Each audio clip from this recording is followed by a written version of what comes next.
Hello everybody, my name is Waffle Toast, and this is my review for the Transformers Legacy United Animated Universe Optimus Prime. And before we start, let's just take a quick look at the box. Totally not copying MGO at all.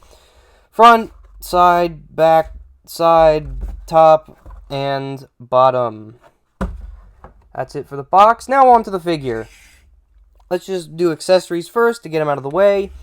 He does come with a light bar you plug onto his back.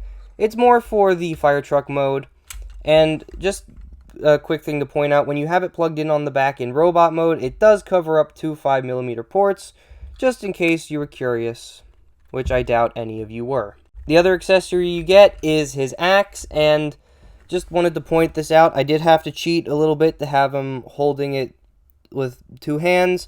I just untransformed the arm a little bit. It's not that noticeable.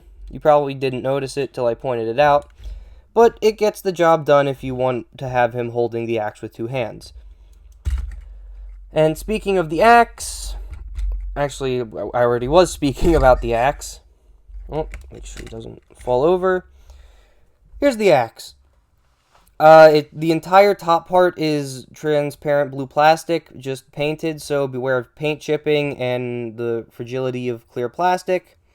There is a 3.5mm port on the back, in case you want to plug in blast effects or anything. I still don't have any blast effects, so I can't show that off. This peg is more for vehicle mode, for weapon storage. These two are for robot mode, in case you want to have him dual-wielding the axe in a way that looks somewhat normal, I guess. It's not the best looking, but it's not terrible. And then the other thing you could do is, if you don't want him holding it with two hands, you can collapse the handle.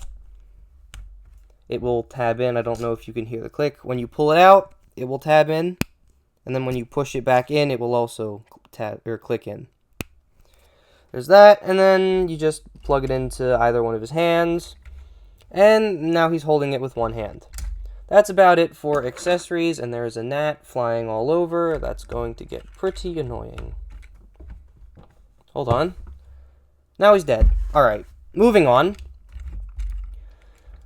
One of the biggest complaints with the Legacy animated figures, and I guess by extension the Prime figures too, or basically anything that wasn't G1 in Legacy, is the G1ification of the designs.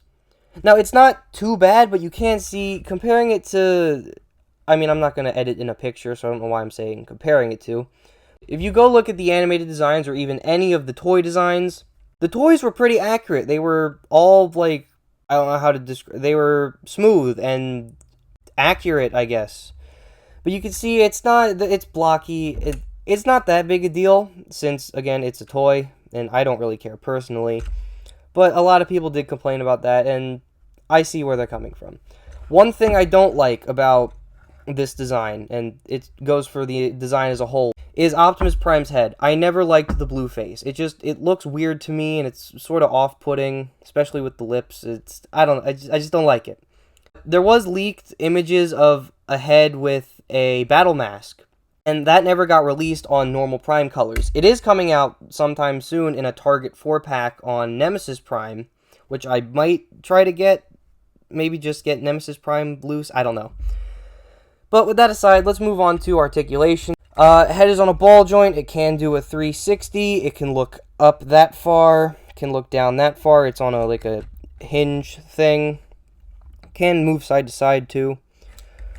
Arms go out that far.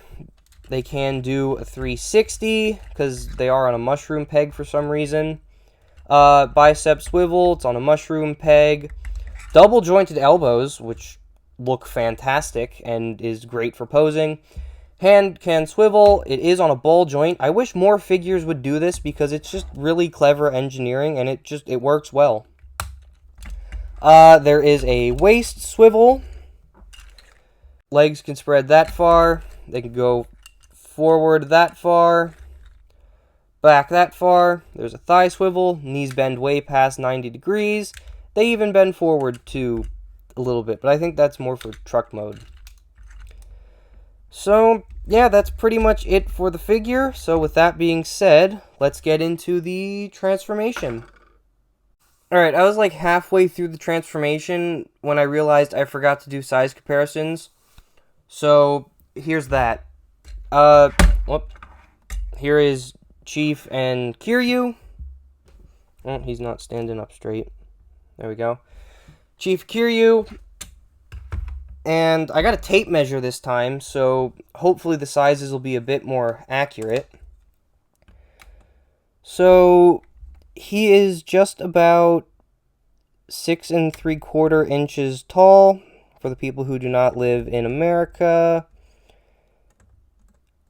Say he's just about 7.5 centimeters tall. I'm sorry if that's not the most accurate, but you could just pause it and look at the tape measure to see the size for yourself. So with that being said, let's get into the transformation.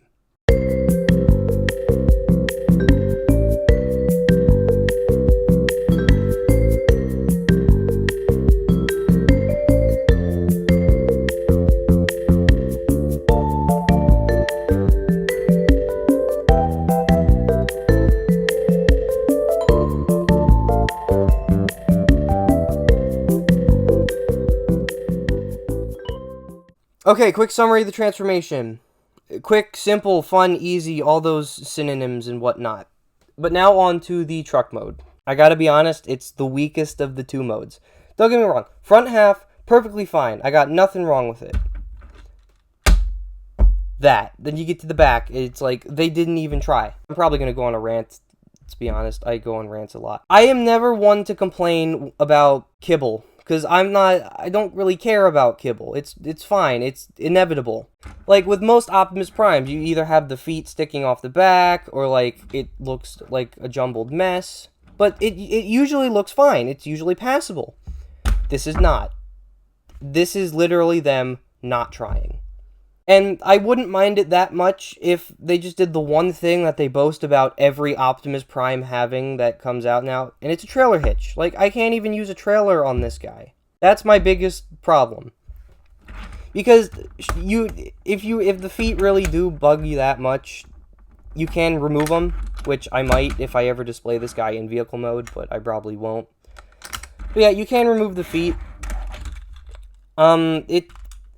I don't know. It bugs me how they didn't even try with this. I guess that just sums up modern Hasbro, I guess. They didn't even try. I guess that's why they're giving up on movies and all the other stuff. They're just focusing on games now, which they're probably not even gonna do right, because I honestly just want... If they could just remaster the Cybertron games, I'd be fine. Because I already have Devastation. I have 2 copies of Devastation. I have the 360 version and the Xbox One version, which I don't know why. Probably because I really wanted to play Devastation again, but I'm getting sidetracked like always. Weapon storage, per the instructions, you just take the axe and you use the clear peg here. You just plug it in right there. It looks stupid, like most weapon storage does, but hey, it's there if you want it. Now for the size of the truck mode, it is about 5 1/4 inches long. For the people who do not live in America, it's just under 13.5 centimeters. For the width, actually doing the back end would probably be more accurate. It's about 3 inches wide, and for the people who do not live in America, that's a little over 7.5 centimeters wide. So, yeah. Alright, with that being said, comment, like, subscribe, all that good stuff if you want to. If you've watched this far into the video, not that many of you have, consider subscribing, because you obviously enjoy my content. And until I upload again, whenever that may be, goodbye.